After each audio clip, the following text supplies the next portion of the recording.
Bhupalpally municipality పరిధిలో Bhupalpally municipality కార్యాలయం పూర్తిగా నిర్లక్ష్యంగా వ్యవహరిస్తూ ఉన్నది ప్రతి విషయం పట్ల.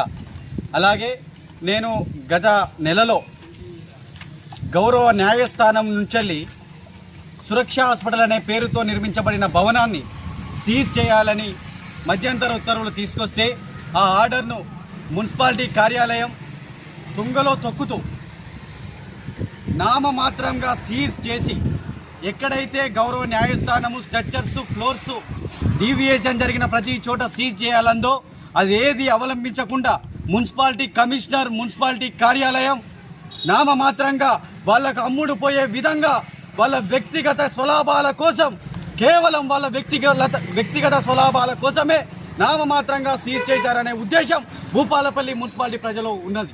కాబట్టి నేను ఈ వేదిక ద్వారా జిల్లా యంత్రాంగాన్ని లోకల్ బాడీ కలెక్టర్ గారిని జిల్లా కలెక్టర్ గారిని డిమాండ్ చేస్తా ఉన్నా, సమగ్రంగా కోర్టు ఏదైతే ఉత్తర్వులను క్షుణ్ణంగా పరిశీలించండి.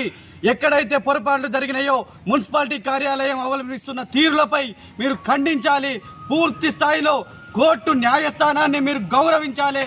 న్యాయస్థానం ఇచ్చిన ఆర్డర్ను మీరు ఏదైతే తక్షణమే అమలులో పరిచి పూర్తి స్ట్రక్చరు ఏదైతే ఫ్లోర్లు అక్రమంగా నిర్మించిన బిల్డింగ్ను సీజ్ చేయాలని మున్సిపాలిటీ కమిషనర్ను జిల్లా కలెక్టర్ను లోకల్ బాడీ కలెక్టర్ గారిని డిమాండ్ చేస్తూ ఉన్నా.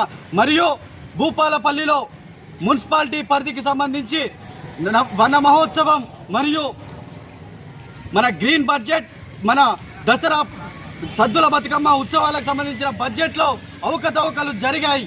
30 లక్షలు 20 లక్షలు సుమారు 50 లక్షల రూపాయల నిధుల వరకు ఈ మున్సిపాలిటీ కార్యాలయం నిధుల దుర్వినియోగం చేసిందనే ఆరోపణ భూపాలపల్లి మున్సిపాలిటీ ప్రజలలో ఉంది. కాబట్టి దీనిపైన కూడా నిన్న నేను జిల్లా కలెక్టర్ గారికి రాతపూర్వకంగా ఫిర్యాదు చేస్తే నేటి వరకు కూడా దీనిపైన ఎంక్వైరీ లేదు.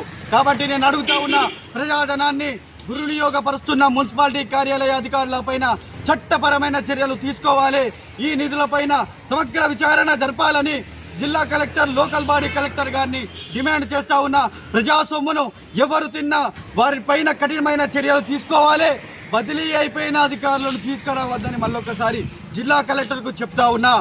మీకు సూచన చేస్తా ఉన్నా, తప్పుడు ఆరోపణలు ఉన్న అధికారులను బదిలీ అయిపోయిన అధికారులను అది పోలీస్ అధికారులు కావచ్చు, రెవెన్యూ అధికారులు కావచ్చు, మున్సిపాలిటీ అధికారులు కావచ్చు, మీరు తీసుకురావద్దు. భూపాలపల్లి మున్సిపాలిటీకి మచ్చ తేవద్దు అని ఈ వేదిక ద్వారా జిల్లా కలెక్టర్కు జిల్లా ఎస్పీ గారికి సూచన చేస్తా ఉన్నా.